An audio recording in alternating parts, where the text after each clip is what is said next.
Bwana Yesu asifiwe. Asanteni sana watu wangu ama members wangu wote. Ama wewe ni mtu wa kwanza kuniona, Mungu akubariki sana. Naitwa Evangelist Ken Junior. Nalo tangazo kuambia kwamba hii wiki tuko na mkutano ambao ni wa Injili. Tunapeleka kwa uwanja mkutano wa Injili, na watu wamengoja tuende huo mkutano, tuwaombe na tuwabariki. Nitakuwa hapo kwa ajili ya kuombea watu na kuwabariki. Nimekuwa Kwale, Mungu akatenda makubwa.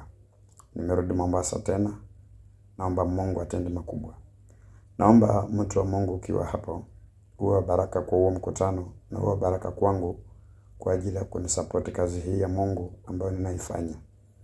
Ungetamani kunisupport kwa hii kazi ya Mungu na shilingi zako 200 ama shilingi zako 500, unaweza support na 1000 nikajazilia.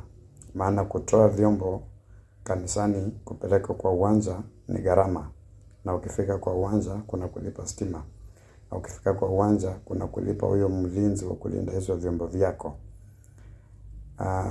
Pia vile vile kuna vitu kama battery za microphone zinafaa zinunuliwe. Pia vile vile mkutano mpaka uwe na emergency money, because ni mkutano wa nje ambao maroho na mashetani hayapendi. Waganga na wachawi hawapendi injili kuhubiriwa nje. So anything can happen. Lakini watu nataka tuwe na imani kubwa ya kuomba sana ili tuweze kushinda shetani na adui.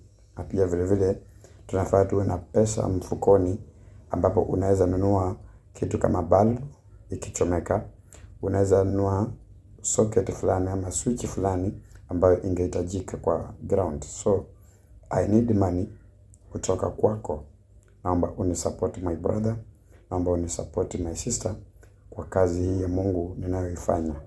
Na Mungu akubariki sana, na usikose kututembelea hata kanisani Jumapili hii kwa ibada kubwa ambayo tutakuwa tunapeana dawa ya kiroho, dawa ya kimaombi, dawa ya kiungu, dawa ya kiupako. Unasumbuliwa na tumbo, kifua, macho ama kichwa kinakuumanga kila wakati, na unasumbuliwa na mtoto ambazo haziko sawa, basi Jumapili hii usipange kukosa kanisani.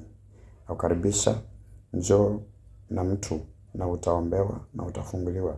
Nitakunenea unabii na pia nitakufanyia deliverance. Mungu atakufungua, Mungu atakutendea, Mungu atakuponya. Naomba utumie hiyo till number ambayo iko hapo kwa clip zetu hizi za Injili kwa ajili ya kusupport huduma hii ya Mungu na hicho ambacho uko nacho. Na ukiweka usikose kunipigia simu kwamba mtumishi, nimetuma 1000, nimetuma 2000, nimetuma 3000, nimetuma 200. Usikose kunipigia simu, nijulishe na Mungu atakuwa baraka. Nitaomba na wewe. So simama na hiyo till number, simama na hizo namba zetu za simu kwa ajili ya sadaka zako na support yako, na Mungu atakubariki. Bado tunaendelea mbele na Mungu anasaidia. Mungu awabariki na Mungu awatende mema. Asanteni sana kwa kushare na kulike na kusubscribe. Usipange kukosa kanisani, njooni tuabudu pamoja. Amen.